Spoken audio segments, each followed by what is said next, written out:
Bienvenidos a una nueva entrevista veraz. Una vez que superamos un receso mini que hubo el fin de semana pasado, en que los 4 días sucesivos suspendí mi programa para tener una serie de asuntos personales que tenía demasiado tiempo postergados. Les agradezco la comprensión. Esta es una fecha muy especial. Culmina una semana en la cual la Corte Constitucional ha decidido bloquear más de lo habitual lo que hace el gobierno en aras de combatir el crimen organizado, y el presidente le ha dado al día siguiente una respuesta proponiendo una consulta en la cual incluye, entre otras cosas, la posibilidad de que por fin la Corte Constitucional responda políticamente ante alguien, porque es un organismo que actúa políticamente. Ahora más que antes, aunque diga que solo actúa como árbitro de la constitucionalidad. Pero aparte de eso, se cumplen hoy 2 años de la muerte de Fernando Villavicencio. Se ha vuelto crítica la situación de violencia, siguen los problemas en salud, la revolución ciudadana implosiona y en la legislatura hay una tendencia nueva y sostenida que ojalá dure y crezca para una nueva forma también de legislar y de fiscalizar.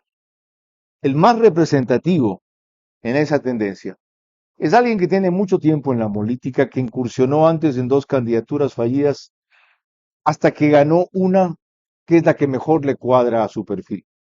Y si no, vean ustedes a qué y a quién me refiero.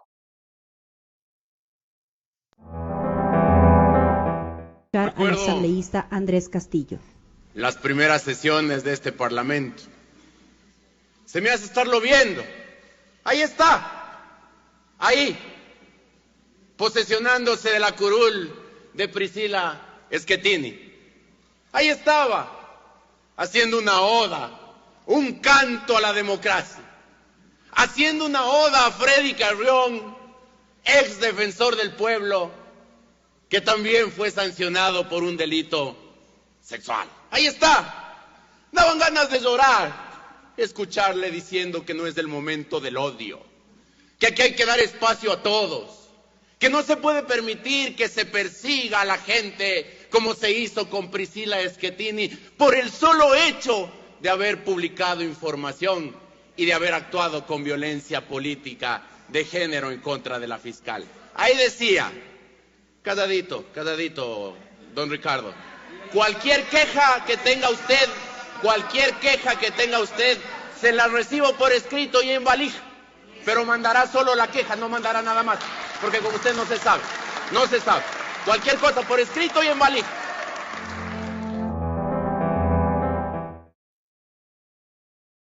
Castillo, por fin un legislador de fuste, de chispa quiteña, con altura, de argumentos, oratoria como es evidente, elocuencia, talento y valentía.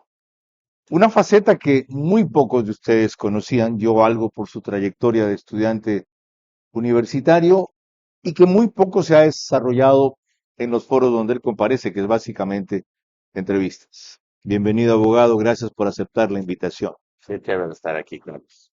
Buen día. ¿Cómo define su rol de contradictor de la oposición? Yo lo estoy disfrutando.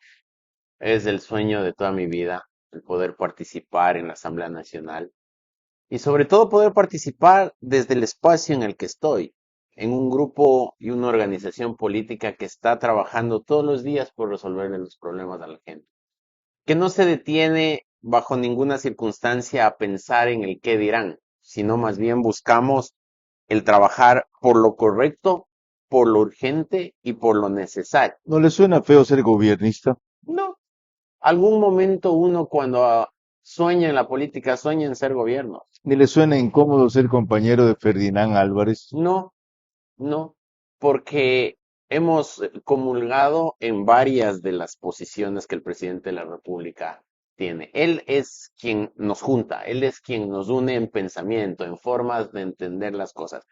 Ferdinand habrá tenido su posición política en su momento, él sabrá por qué la tomó Yo he tenido siempre la misma, yo soy un tipo de derecha, él es quizás un poco más hacia la izquierda, pero nosotros estamos trabajando por el proyecto político del presidente Noboa y de ADN.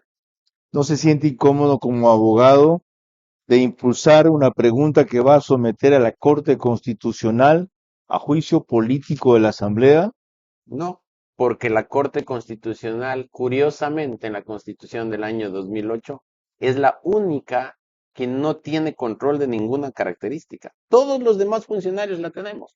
El presidente, la vicepresidente, las cortes, los asambleístas, el fiscal, el contralor, los organismos de control, los alcaldes, los prefectos, todos. Y la corte es una corte celestial. No, la Corte es el único organismo que no controla el presidente. Sí, pero no controla el presidente, pero tampoco la Constitución. El presidente controla el CPCC, Bueno, eso es lo que está en el imaginario el colectivo. Consejo de la Judicatura. El Consejo de Participación Ciudadana felizmente va a ser eliminado con la consulta La popular. Corte Nacional. ¿Qué no controla el presidente? La No, Corte Constitucional. Ustedes por eso se la quieren echar abajo. no, porque la Corte Constitucional no tiene norma para ser controlada. Es decir, no existe en la Constitución ninguna norma que permita controlar. Yo quiero hablar de un tema en particular, ¿cierto? La Corte no es una institución que está controlada bajo ninguna circunstancia y no se puede ser uno responsable por sus fallos. Es elemental, es básico aquello. Pero la Corte hay ratos que falla, inclusive contra norma expresa, y si es que eso no es prevaricato, por lo menos den el palo. ¿Qué hacer con una Corte así? Yo he destacado eso reiteradamente. Falla abiertamente contra disposiciones constitucionales. Lo reconocía Enrique Herrería esta semana. En el tema del aborto, Por en el ejemplo, tema del matrimonio homosexual. otro ejemplo. La Corte Constitucional es el máximo órgano de interpretación de la Constitución. Primer año de derecho, uno interpreta lo que es oscuro. Uno interpreta una antinomia, no interpreta lo que es claro. Correcto. Lo que dice la Constitución o lo que decía la Constitución es que el matrimonio es la unión estable y monogámica entre hombre Y una mujer. libres de vínculo matrimonial. Pero vino el doctor Ávila y unos 3 o 4 distraídos más a decir que hay que hacer una interpretación extensiva de la Constitución en función de la progresividad de los derechos y hacer un análisis holístico y todas las pendejadas que suelen decir. Y se limpiaron con la Constitución y le quitaron capacidad normativa. Y esa Constitución que tuvo el 66% del respaldo se tira abajo una norma con 5 votos de la Corte Constitucional. Eso hay que controlar. La Corte Constitucional es correísta entonces. No es correísta, pero sí es woke. Bueno, con eso empezamos esta entrevista veraz. Andrés Castillo.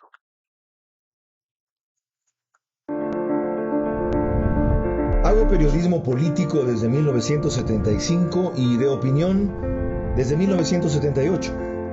En ese género cabe ser pluralista, pero no imparcial. Mi experiencia en la búsqueda de democracia exige dejar fuera a quienes la dinamitan y criticar a quienes la construyen para que el modelo sea veraz. Respondo aquí por lo que opino. Mis invitados por lo que expresan. Nada de eso compromete o representa a este medio. Una entrevista veraz es la mejor forma de conocer la verdad. A eso los invito. Ahora. Este espacio veraz llega a ustedes gracias a... Y es Alborada 90.3 FM y el reprise únicamente por Extrema.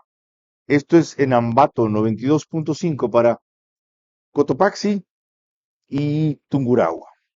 ¿Cómo definir la nueva legislatura en los términos en que la está orientando Nils Olsen? Mucha exigencia de disciplina, mucha rigurosidad en sanciones, poco espacio para la discrepancia, mucha celeridad en leyes del Ejecutivo. Es una legislación ordenada, es una legislatura ordenada, desde cosas tan elementales como el horario de ingreso hasta cosas más complicadas como la presentación de los proyectos de ley. Aquí no se trata de que exista o no exista discrepancia. La actividad legislativa no se circunscribe, Carlos, solamente a las intervenciones en el Pleno.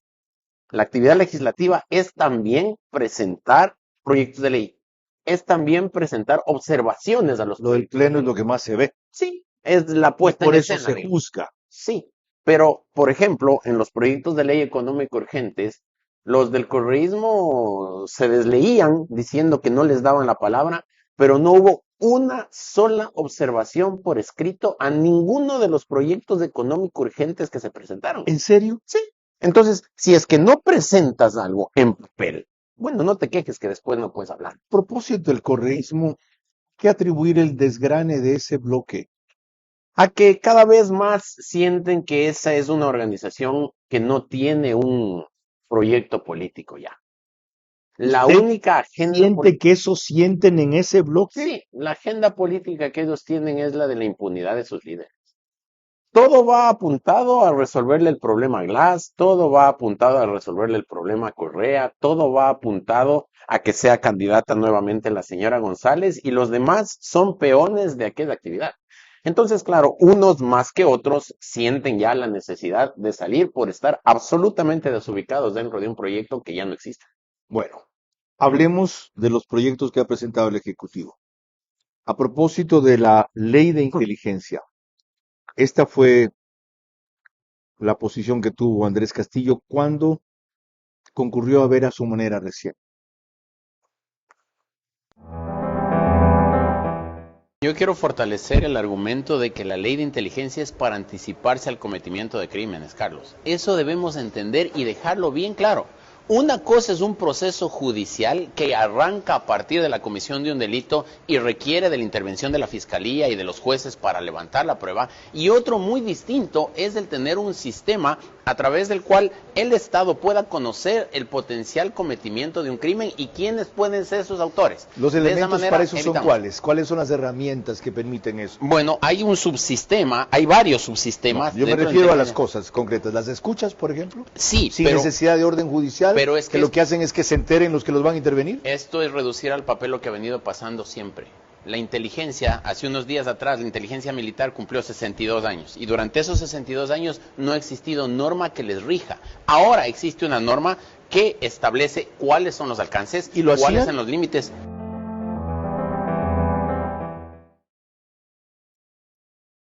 Aquello de que hablábamos entonces, finalmente fue suspendido por la Corte Constitucional. ¿Cómo interpretarlo? Lamentarlo primero. Muchos dicen que esas normas se hicieron al apuro. Lo que no saben es que la ley de inteligencia siguió un trámite ordinario. No fue un económico urgente. Vino desde el periodo pasado. Se la vino construyendo con la ciudadanía. Se la trabajó en la Comisión de Seguridad y la asambleísta Inés Alarcón, quien preside, la puso en el debate al final ya, al inicio de este Ya, periodo. pero, por ejemplo, ¿por qué no justificar a la Corte en aquello de no dar paso de entrada a que se puedan intervenir comunicaciones telefónicas sin orden de juez, simplemente porque alguien en el sistema de inteligencia considera que ese es un individuo que debe ser espiado? Porque eso forma parte justamente de la inteligencia, Carlos. En ese programa y hoy me ratifico. El sistema de inteligencia estratégica es distinto al sistema de intervención judicial. Pero no para que no se lo haga, sino para que no se lo haga sin orden judicial. Es que la orden judicial es lo que perfecciona la obtención de la prueba. Y aquí no estamos obteniendo prueba. Cuando nosotros hacemos un análisis de inteligencia, lo que se busca es anticiparse a la comisión del crimen. El día de mañana van a poner una bomba al pie de este edificio para amedrentar al periodista Vera. Si es que los subsistemas de inteligencia conocen de aquello, no van pues a ir a buscar un juez para que le dé una orden judicial para poder intervenir las llamadas que tienen entre los que van a venir a poner la bomba. Pues lo que hay que hacer es adelantarse para saber quiénes, cuándo, cómo, en qué condiciones van a cometer ese delito. Qué importante esta precisión. Significa que en uno de esos, que es de los tantos de la ley de inteligencia que han suspendido, que en uno de esos, cuando el Estado quiere intervenir para prevenir, es decir, un atentado terrorista, abortarlo antes de que se dé, no se requería la orden judicial. Cuando vaya a hacerlo para tener una prueba que se pueda utilizar válidamente en juicio, ahí sí pediría la orden judicial. Pero por supuesto, porque el derecho juzga acciones, no intenciones, Carlos. Cuando se comienza ya a investigar la comisión del delito, es que esa prueba tiene que ser válida. Y para que sea válida esa prueba, se requiere de la orden judicial. Antes no. Días pasados se presenta el señor Salcedo en la Asamblea Nacional a hablar de todas las profecías que cometieron en el tema de los hospitales. Qué bueno hubiese sido tener una ley de inteligencia que permite identificar toda esta red dentro del Teodoro Maldonado Carbo, en donde estaba Cortázar, en donde estaba Jordán, en donde estaba Salcedo y todos los que él denuncia después, para evitar que nos vendan bolsas para cadáveres en $50. Ahora, a cuenta de combatir el terrorismo, ¿no estamos vulnerando demasiado la privacidad, permitiendo restringir, ceder o retroceder demasiado en derechos Una, para enfrentar a este enemigo poderoso? una de las garantías fundamentales que tiene esa ley, y no solo la ley, sino la Constitución, es que cualquier información que se levante no puede ser publicada. Es decir, uno viola la intimidad de las personas cuando esa información que se recaba en el marco de un proceso de inteligencia es trasladada al resto de la gente. Ujú. Es como la ley de datos personales. La ley no prohíbe recabar los datos, lo que la ley prohíbe es publicarlos. En este tema es de la misma forma, es decir, no podemos nosotros decir que se está violando la intimidad de alguien que está abiertamente cometiendo o pretendiendo cometer un delito, porque el derecho fundamental que nosotros debemos proteger es el de la seguridad y de la vida de los potenciales afectados. La Corte no solo ha suspendido ese artículo de la Ley de Inteligencia y varios, otros de la Ley de Integridad Pública, varios de las leyes que han sido impugnadas ante la Corte Constitucional. ¿Por qué escandalizarse tanto ante una medida que no significa que las echan abajo, que las van a estudiar más y como potencialmente son peligrosas, hasta tanto su efecto se suspende? Porque resultan atentatorias a otros valores democráticos que nosotros debemos de entender. Claro, Superiores, superiores, pero por que supuesto, son, ahora las Fuerzas Armadas atacan de mejor manera al crimen organizado porque saben que tienen todo un sistema jurídico detrás que les respalda. Por ejemplo, con el tema de la amnistía anticipada, del indulto anticipado. El presidente de la República tenía la facultad, bajo ciertas condiciones, de otorgar indultos a aquellos miembros de la fuerza pública que en ejercicio de sus funciones puedan actuar u operar para atacar el crimen. Ahora suspende la Corte Constitucional aquel, bajo un montón de argumentos. pero inicialmente fue mal planteado por el Ejecutivo. Todo bien. No cabe ofrecer un indulto sino después de una sentencia en firme ejecutoria. Es que ahí es cuando nos ponemos más papistas que el Papa. Es exactamente el mismo argumento que utilizaban para la extinción de dominio. Es decir, había que llegar hasta el último momento, al cabo de 1, 2, 3 años de proceso, a narcotraficantes, a GDOs, a gente de la delincuencia organizada para decir, usted es culpable, entonces ahora sí, me cargo sus bienes. No, señor, estos bienes ya forman parte de una actividad que puede resultar ilícita y si es que resultan inocentes al final del día, pues se les Ahora, se les semejante reincorpora. poder estaría bien si este fuera un sistema de ángeles, pero es un tema de seres humanos, con aberraciones, pasiones políticas, distorsiones, equivocaciones. Por supuesto, Semejante poder en una autoridad así. es que no es en una sola autoridad. Eso es a partir de los procesos de administración de justicia, a partir de lo que pueda hacer la UAFE, a partir de los Y lo procesos de otro, no investigación. afecta la independencia del poder, es el que yo como presidente puedo decir. Les anticipo que en este caso en el cual a ustedes lo están enjuiciando, porque en eso quedó la disposición, si al final los condenan, yo los indulto. No atenta eso contra la independencia, por decir, No, me siento en la justicia, no importa lo que hagan, los voy a liberar. es que el tema del indulto siempre estuvo en la Constitución. Lo que aquí varía es el tiempo. Mira el tema de Santiago Olmedo. Santiago Olmedo, Policía. policía que actuó en ejercicio de sus funciones, dio de baja unos delincuentes, le siguieron los procesos en contra, le sancionaron, le volvieron a sancionar, fue a la Corte Nacional de Justicia y uno de los que le ofreció el indulto fue el presidente Lazo. El presidente Lazo ya no está más, pero el juicio de Santiago Olmedo continúa. ¿Quién le va a indultar? Cierto. Entonces, claro, Él hizo lo que esta ley permite hacer, pero por supuesto, poniendo una disposición legal. exactamente. ¿Qué es la Entonces, diferencia? Ahora se está diciendo que se va a hacer lo que antes se hizo sin necesidad de ley. Y exactamente. por lo tanto era ilegal esa actitud. No, es que no era ilegal. Esa es facultad del presidente de la República. El presidente de la República puede conceder indultos. Anticipar que voy a indultar a alguien sin tener claro que el juicio ha sido justo. Bueno, de todas maneras, el indulto en esas características necesitaba la sentencia Ahora, ejecutoria. esto nos lleva al tema de fondo. ¿Por qué se hace esto? Es parte de una serie de medidas, leyes y estrategias para ganar terreno en el combate al crimen organizado y finalmente sitiarlo, rendirlo, no acabarlo. ¿No es esta una vía desgastante e inútil en un sistema con esta constitución que bloquea todo? y se debería ir directamente a decir, señores, más aún después de lo que hemos visto ahora, vamos a una constituyente, es la única salida. Nosotros estamos para que las cosas pasen con con los mejores resultados posibles y con el menor impacto en la sociedad. La gente está todo este tiempo muy preocupada de lo que sucede en la política y las actuaciones en lo privado cada vez van retrocediendo. Yo les pongo un ejemplo vivencial. Yo tengo un vecino mío que se dedica a la compraventa de bienes raíces. Me dice, hermano, estamos complicados. La gente no se quiere endeudar en nada porque tiene incertidumbre de lo que pasa en la política. No se quiere endeudar en un departamento, en una casa, en un terreno, porque no saben qué es lo que va a pasar inmediatamente después. Entonces, eso paraliza al sector privado. Nosotros desde la política debemos brindarle a la gente respuestas que sean soluciones efectivas de los problemas. La otra, pero no que nos Si ya paralicen. tenemos un ejemplo que funciona y tenemos un presidente con un nivel de apoyo sorprendente, más un liderazgo claro y una valentía demostrada, no es la hora de tomar el camino de Bukele haciendo lo que Bukele hizo. Ya tiene la legislatura. Ujú. Con la legislatura el sistema del Salvador es diferente. Él cambió a los jueces, cambió la Corte Suprema y a todos los que estaban delinquiendo los metió presos. A todos. Y poco a poco a los que tenían delitos menores o resultaban inocentes, porque hubo un grupo de inocentes también, los fue sacando. ¿No es el Bueno, momento de eso? el primer paso se ha dado con la consulta popular. Hay 7 preguntas importantes en esos temas: el control de la Corte Constitucional, la eliminación del Consejo de Participación Ciudadana, la No es el reducción, control de la Corte Constitucional, el juicio político el a la control Corte. político, el control político de la Corte Exactamente. Constitucional. La eliminación del Consejo de Participación Ciudadana, la reducción del número de asambleístas, las bases militares, por citar 4 de los 7 temas, son aspectos fundamentales para enfrentar al crimen. Porque en El Salvador lo que ha sucedido es que hay unidad de acto en torno al tema.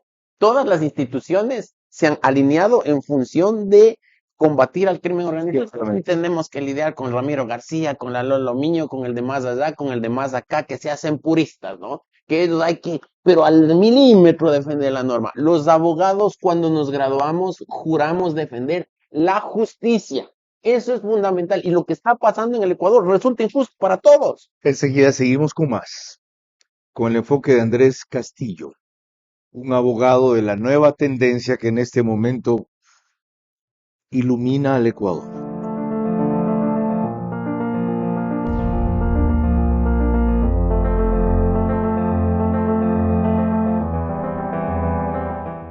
¡Wow! ¡Qué grandes están tus hijos! Uy, ¿y la empresa cómo va? Gracias. Bueno, ahí vamos. Tratando de crecer.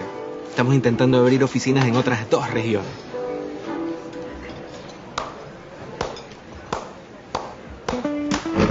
Con aplausos no crece tu empresa, crece con dinero. Por eso creamos la nueva Banca Pyme, créditos para impulsar el crecimiento de tu negocio. Solicítalos en agencias Banco del Pacífico. Tu banco.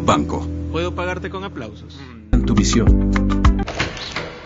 Hoy, las puertas a mundos épicos están abiertas en Guayaquil. Entra a la casa oficial de tus personajes favoritos: Harry Potter, Batman, Friends, Superman y más. Nunca antes visto. De Hollywood a Guayaquil, Casa Warner está abierta por tiempo limitado. Compra tu entrada en ticketshow.com.es o en Policentro. Casa Warner, la casa más épica. De año en año, de lunes a viernes a las 9 de la noche, por Teleamazonas. Recuerdo que estamos en una entrevista veraz con Andrés Castillo, padre de Marta Luciana y Juan León, como él le gusta definirse, abogado con más de 20 años de experiencia en el ejercicio profesional, tanto en el sector público, privado, como en derecho público, en el cual es especialista. Y la Agencia Nacional de Tránsito. Tiene formación de 4º nivel en estudios políticos aplicados, una sólida trayectoria en patrocinio legal en procesos constitucionales y administrativos, máster en estudios políticos aplicados de la FIAPI. Esta es la Fundación Internacional para Iberoamérica de Administración y Políticas Públicas. Esto en España, ¿verdad? Sí. 2009-2010. ¿Qué edad tiene usted? 42. ¿Y cuántos matrimonios? 1. Ah, está bien. Sí. Es un hombre ejemplar. Sí. Bueno, así como que ejemplar, no sé. Bien comportado. Un tipo educado. Sí. Ok. Les recuerdo que llegamos a ustedes gracias al auspicio del Banco del Pacífico. Para los fans de la Warner Bros., por si acaso, está en el Policentro. Y Bankers Club, desde cuyo piso 33 emitimos. Para proseguir, revisemos otras posiciones que tuvo Andrés Castillo recién sobre un tema crucial también, que está en una de las leyes tratadas en la Asamblea. ¿Qué hacer con los menores que, a pesar de eso, delinquen como sicarios, por ejemplo? Pero hay problemas emergentes como estos que estamos viviendo, que la mafia está operando a través de los menores de edad. Es decir, al ver que son inimputables, al ver que no tienen responsabilidad penal, al ver que las sanciones no son las mismas que a los adultos, reclutan a esos jóvenes para que ellos les den haciendo, como decimos en Quito, aquel tipo de La crimen. propuesta fue entonces, y la legislación que han incluido en esta ley que ya pasó el primer debate, ¿es cuál? Es que los jóvenes sean tratados en el juzgamiento de la misma manera que los adultos. Es decir, una reforma en la cual dejemos aquel articulado que dice que los menores infractores deberán ser juzgados de acuerdo a las normas del Código de la Niñez. Ahora se les juzgará de la misma manera que a los adultos. ¿Con una pena menor? No, exactamente la misma. ¿Con el mismo régimen de reclusión? Exactamente el mismo régimen. La diferencia está en dónde van a cumplir la pena. Claro, en un centro de rehabilitación y no en una cárcel. Pero por supuesto, porque nosotros ¿En qué no centros de rehabilitación si aquí no hay? En los que existen sí, hay que repotenciarlos, habrá que crear otros y evidentemente trabajar para que no solamente hayan centros de rehabilitación, sino que esos centros sirvan para que los jóvenes puedan capacitarse, puedan estudiar, ojalá terminar el bachillerato y cuando hayan cumplido la mayoría de edad pasen a una cárcel de adultos. ¿En qué quedó eso? Se aprobó lo que habíamos planteado con matices. La pena máxima para un delito se duplicó, 15 años para los menores de edad.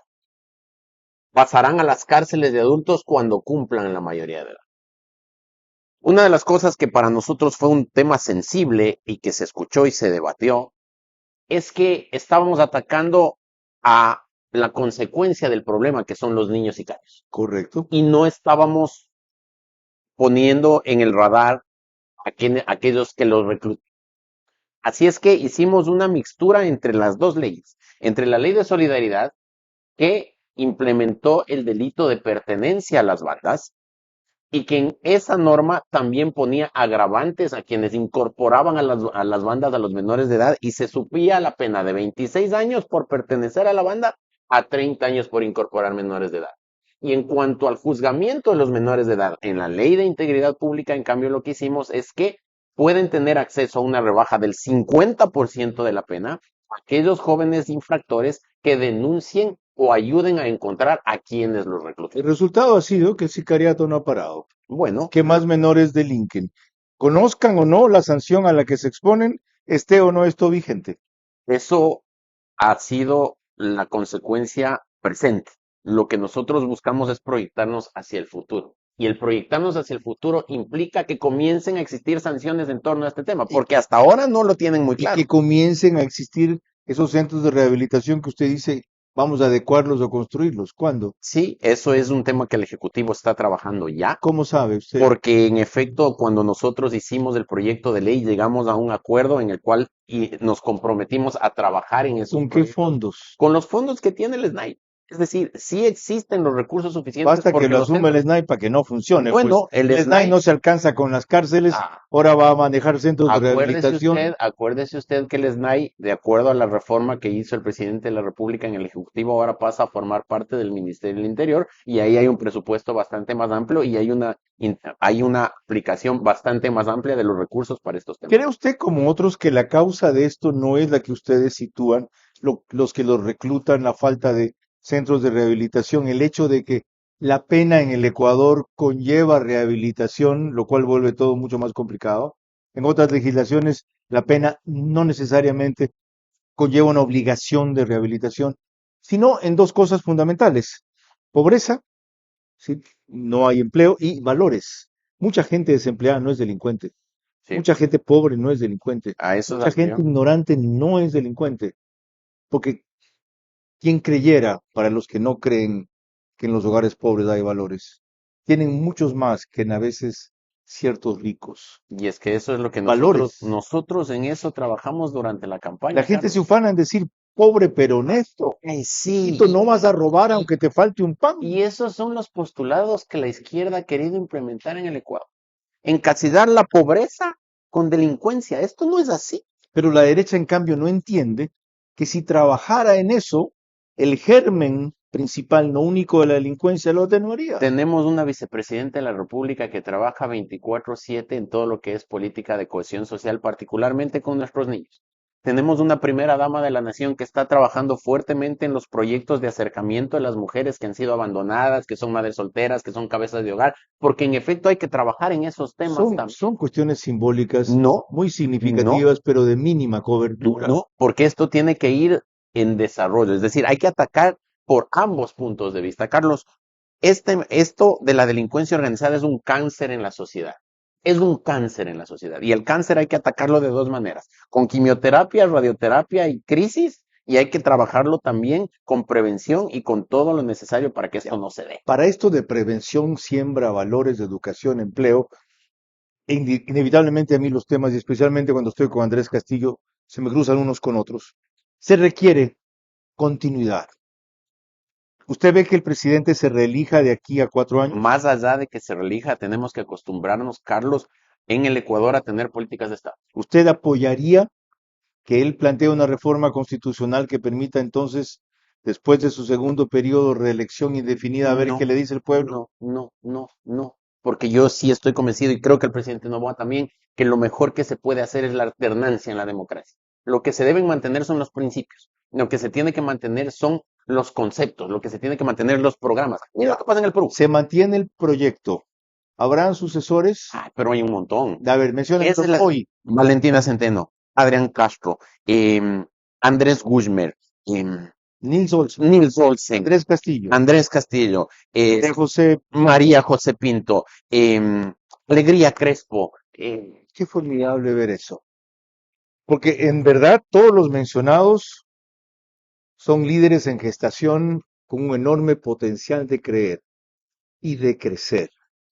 Qué alentadora respuesta y qué bueno darla 8 años antes, porque de aquí en 8 años, si Noboa se reelige, Dios mediante, y yo sigo por aquí, este fragmento se lo mostraré por si él ha cambiado de opinión.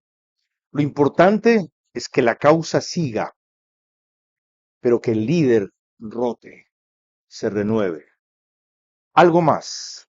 Otro de los temas que cogió a cargo fue esto del nepotismo en la Asamblea, Andrés Castillo.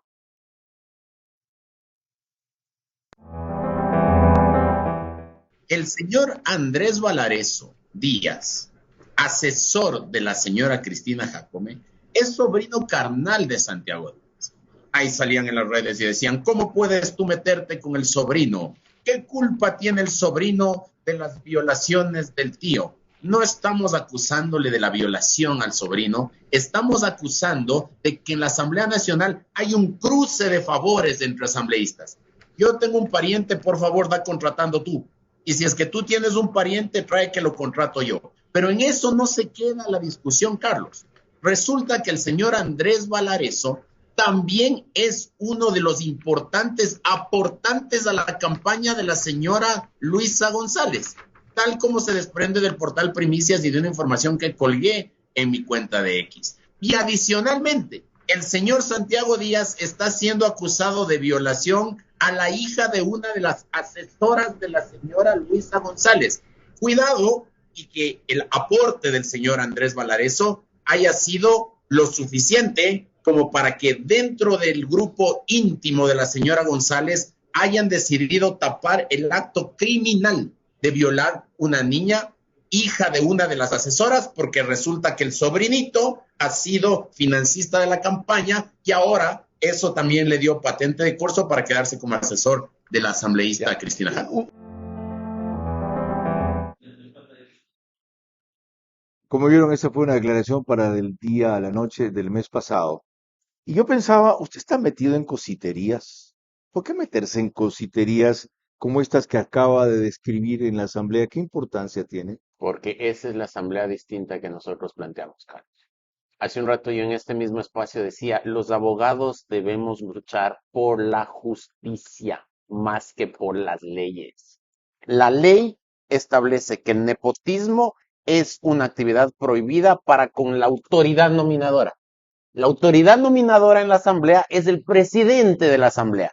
Ergo, en estricto derecho, el nepotismo sería que ingresen a trabajar en la asamblea familiares del presidente de la asamblea. Pero si es que nosotros queremos dar ejemplo a la sociedad de tener una política distinta, no podemos meter a trabajar en la Asamblea Nacional familiares de nosotros mismos. Y como nos declaramos vivísimos, hacemos un cruce ahí. Yo te contrato los tuyos, tú contrátame los míos para que nadie se dé cuenta. Con el agravante además de que en ese particular incidente era también para encubrir un delito. Y además, en ese pacto incestuoso que había entre la asambleísta Cristina Jacome y el señor Santiago Díaz Vázquez, esta señora Jacome además le da la firma para apoyar el proyecto de ley con el cual se buscaba bajar el consentimiento de la edad para tener relaciones sexuales con menores de edad. Es decir, aquí hay una connivencia permanente para la pizzería. Los asambleístas de la Revolución Ciudadana votaron unánimemente, toda la asamblea votó por pedirle la renuncia a Santiago Díaz, ¿verdad? Es que no les quedaba de otra, pues. Es que, ¿no cree usted que sinceramente ese aspecto gris de su vida, eso de violador de menores, lo desconocían? Bueno, Santiago Díaz Vázquez. Lo que pasaba con el correísmo no solo lo de Santiago Díaz. Hablemos de Flores Milo Villalta, hablemos del Principito, hablemos del caso del papá de Viejo, sí. Hablemos del caso de aquellos 5,000 niños que hubo denuncias en las escuelas públicas en la época de Augusto Espinosa y de Juan de Falcón. Ministro de Educación. Y luego, para que Augusto Espinosa tuviera impunidad, lo pusieron en la lista de asambleístas y resultó asambleísta. Esta gente no tiene inconveniente en tapar lo que se destapan en las sábanas. Ténganlo ustedes claro, y se los dije a su tiempo yo y se los dice alguien que los ha seguido en todo el rastro. Enseguida más con ese... ¡Wow! ¡Qué grandes están tus hijos! Uy, ¿y la empresa cómo va? Gracias. Bueno, ahí vamos. Tratando de crecer. Estamos intentando abrir oficinas en otras 2 regiones.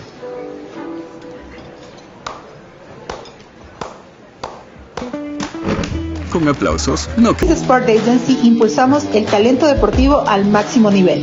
Ofrecemos asesoría integral desde gestión de proyectos hasta marketing deportivo. Conectamos a nuestros deportistas con oportunidades globales y les preparamos para brillar. Unimos pasión y estrategia para que cada atleta alcance sus metas. Únete a OX Sport Agency y lleva tu carrera al próximo nivel. Contáctanos hoy. Bueno, que él ha combatido mucho, que ya hemos tocado y tratado, pero que sigue siendo enorme incidencia en el país por el respaldo electoral que todavía tiene, es el bloque mayoritario de la Asamblea, entre otras cosas, aunque está en franca decadencia.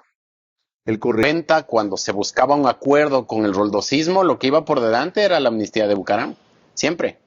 Con el correísmo lo propio.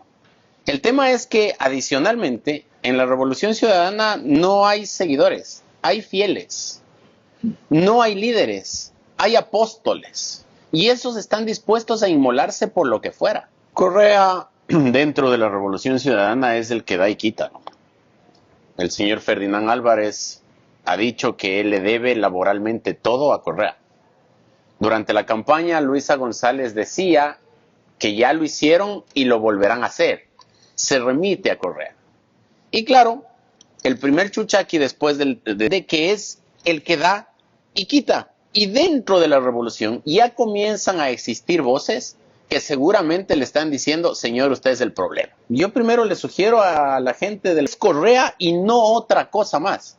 Todo aquello que se junte con Correa seguirá siendo el correísmo. Pero si quieren seguir siendo revolucionarios o quieren seguirse autoproclamando progresistas, yo creo que ahí estamos frente a un choque nada más.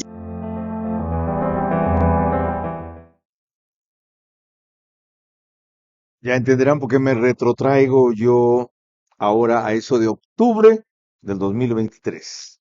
Octubre del 2023. Hace casi 2 años. Ocurrió lo que anticipaba ya Andrés Castillo. Algunos están empezando a decirle, el problema es usted. Fueron 5 en una carta. ¿Cómo evalúa usted esa actitud? Exactamente igual que hace 2 años. Qué feo y calvo estaba ahí. Igual, es decir, es lo que está pasando. El correísmo con Correa hasta la última elección, creo que la próxima ya no será tan así, le garantizaba a un zapato estar en segunda vuelta electoral. Pero en segunda vuelta ese zapato pierde con quien sea.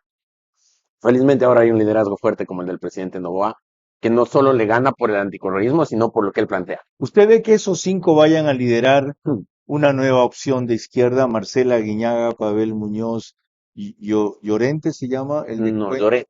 Lloret, Mm. Juan Cristóbal Juan Cristóbal. Lloret, J le dicen, ¿no? No sé. él, Paola Pavón Y Orlando. y Leonardo Orlando de Manaví. Ya es cuestión de ellos. Es decir, lo que pasa en el camerino del otro equipo, pasa en el camerino. ¿Tienen futuro? Bueno, cada cual tiene sus aspiraciones, son gente que tiene votos. No sé si son de ellos, no sé si son de Correa, ¿no es cierto? ¿Usted Todos impulsaría son la Correa. revocatoria de Pavel Muñoz si las firmas se consiguen y pasan en el CNE? Yo he firmado por la revocatoria de Pavel Muñoz y si es que pasan las firmas, votaré por la revocatoria de Pavel Muñoz, pero yo ya aprendí.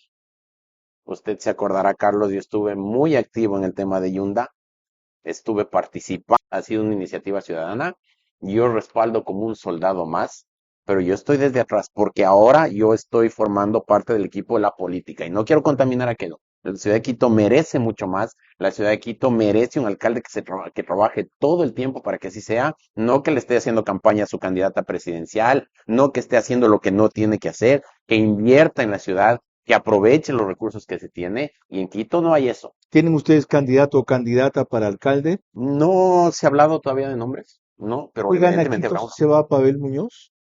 Dignidad. Yo creo que nuestra ciudad tiene que recuperar la dignidad. Y yo sí quiero hacer un llamado de atención a mi gente con todo lo que eso implica. Conocedor de lo que puede pasar en las redes sociales después de decir esto. Pues no podemos seguir votando con el estómago en la ciudad de Quito, por un lado. Y por otro lado, por Dios, a los grupos que están queriendo participar. Todos pueden tener todos los méritos que quieran. Por supuesto que cuando uno hace política puede evidenciar cualquier mérito, pero debemos aprender a juntarnos, saber hasta dónde nos tapan las cobijas, porque si cada uno tiene argumento, viene tu cualquier Yunda, viene tu cualquier Pavel, y con 21, 22, 23% nos gana la alcaldía, viene tu cualquier Churuchumbi o tu cualquier Pavón, y con 25, 26, 27 nos gana la prefectura, y los demás nos quedamos haciendo una alegoría a nuestras potencialidades, pero terminan gobernando ellos y sometiendo a Quito. Hablando de dignidad, veamos si esto representa respetar el sentido de dignidad en la Asamblea.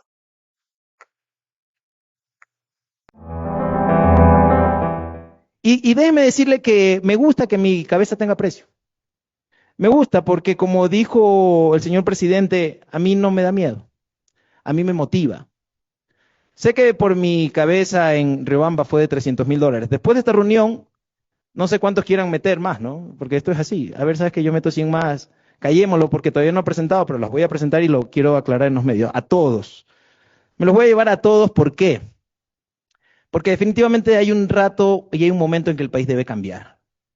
Y si no llegamos a las unidades requirentes, ojo con esto, señor presidente de salud, nunca va a cambiar. Porque no se han dado cuenta de que el jefe de la unidad requirente, como Carlos Vargas, que fue el que determinó la mayoría de procesos para Javier Jordán, que está trabajando, si no me equivoco, actualmente, creo que lo pusieron de gerente, que a la final el presidente no los conoce y la verdad es que él no puede tampoco estar en todo.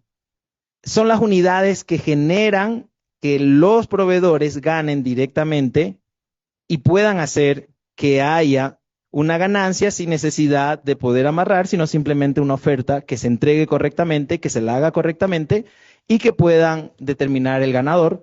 Y de ahí al gerente lo que le toca hacer simplemente es pagar sobre el tema de cómo ganaron.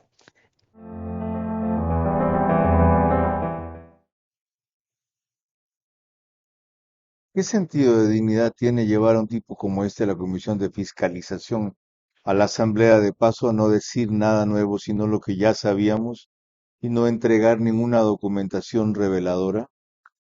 La falta de entrega de documentación respondió justamente a que desde la Asamblea Nacional, el presidente de la Comisión de Fiscalización exhorta a Salcedo a que cualquier aseveración que él haga esté sustentada en documentos.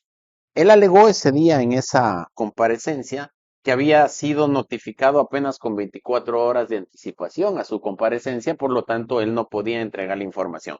Entiendo que esa información se entregó, entiendo que el señor Jordán entregó la suya y entiendo también que el presidente de la comisión ha trasladado aquello a la fiscalía. ¿Justifica el llamado? Pero por supuesto. ¿Usted? ¿De qué sirvió? Bueno, vamos a identificar, entre otras cosas, no solo los problemas administrativos que dice Salcedo existen y que nosotros hemos tratado de corregir con la ley de integridad pública. La ley de contratación pública Para eso tenía está el todo proceso en la fiscalía, vayan a revisarlo. Sí, pero de todas maneras lo que nosotros tenemos que identificar es quiénes dentro de los procesos que la fiscalía siguió han pasado de agache. Eso es importante. ¿No le salió el tiro por la culata? Bueno, entre otras No cosas. se fue él, más bien dicho, no se fue después uno de los mencionados, aludidos, creo que es Javier Jordán, contra Ferdinand Álvarez. Es que así funcionan los virus, Carlos. Cuando uno tiene un virus en el cuerpo y lo comienza a tratar, el virus se defiende y uno se siente peor. Parece que está más enfermo, se va chorreando más, pero se cura. ¿Es cierto? Así mismo es con estos delincuentes. Se defienden, pues. Dicen cualquier cosa. Yo no voy a decir si es que lo que dice el señor Jordán es cierto o no. Yo defiendo la institucionalidad.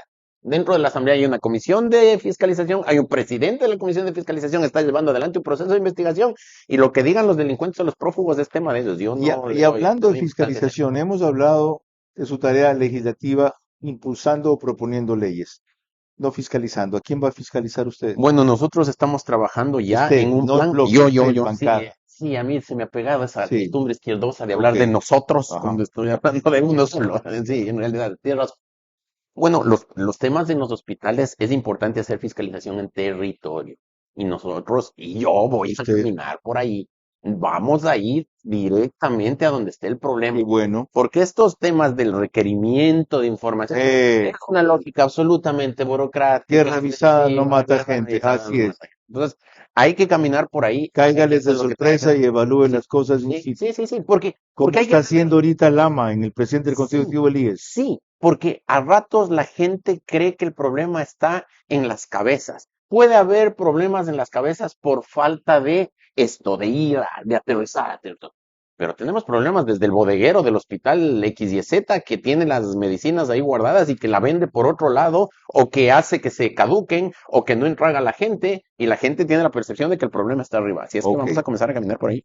Estén preparados, porque la visita no será avisada, sino sorpresiva. Cuando volvamos, la parte final de esta entrevista. ¡Wow! ¡Qué grandes están tus hijos! Uy, ¿y la empresa cómo va? Gracias. Bueno, ahí vamos. Tratando de crecer. Estamos intentando abrir oficinas en otras 2 regiones.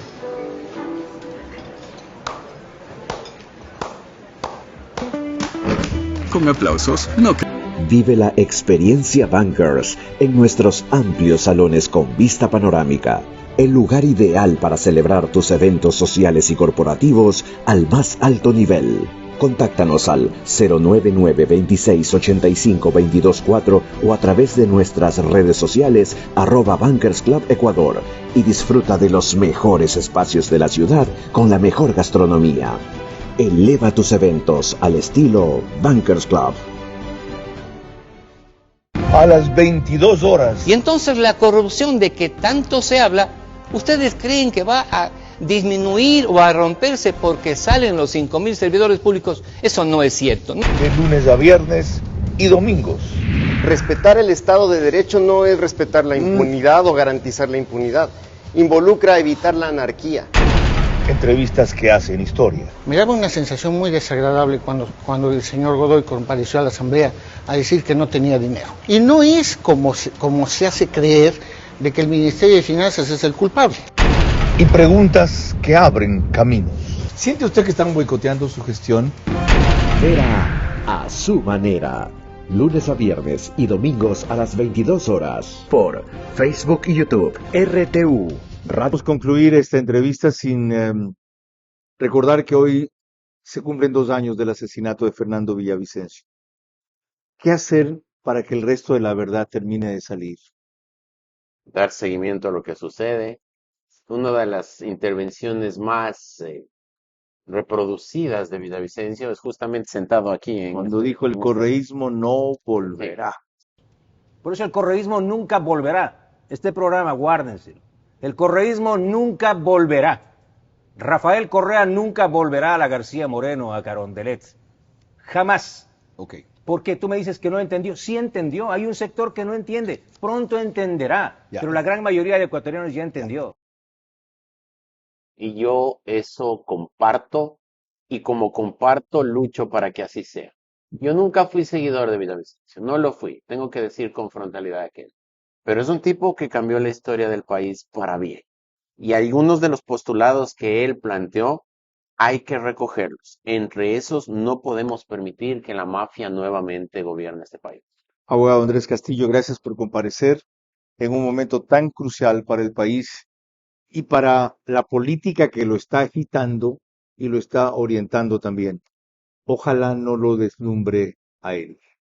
Ojalá sea solamente un jalón más en su carrera, porque para quienes conocemos su verticalidad y su potencial, podemos constatar que apenas es una pequeña parte de lo que puede dar a este país si persevera, si se pule, si no se ensimisma, si se capacita, si aprende y sobre todo, si empieza a construir un camino con otros caminantes y no un liderazgo solitario, que es lo que en muchas ocasiones él fue en Quito. Fue el único que rompió lanzas y se atrevió a enjuiciar a Leonidas Issa, ya se olvidaron, ¿no? Por ejemplo, y que convocó a impedir la quema de la capital de la República, entre otras cosas. En buena hora, hay jóvenes en el Ecuador que están comenzando a llenar esos enormes vacíos legislativos que dejaron legisladores de fuste que a mí me tocó cubrir. Carlos Julio Arosemena, Jaime Hurtado, Rodrigo Borja, León Febres Cordero, Otto Arosemena, entre lo que más no deje de crecer y no se llegue a envanecer. Este espacio Veraz llegó a ustedes gracias a Banco del Pacífico, OX Sport Agency, Casa Warner en Guayaquil, Bankers Club. Transmisión simultánea, Vito TVO, Manavisión, Macro Digital Televisión, Caravana 750 AM, Tiblu 88.9 FM, Alborada 90.3 FM Imbabura, Extrema 92.5 FM en Tungurahua y Cotopaxi.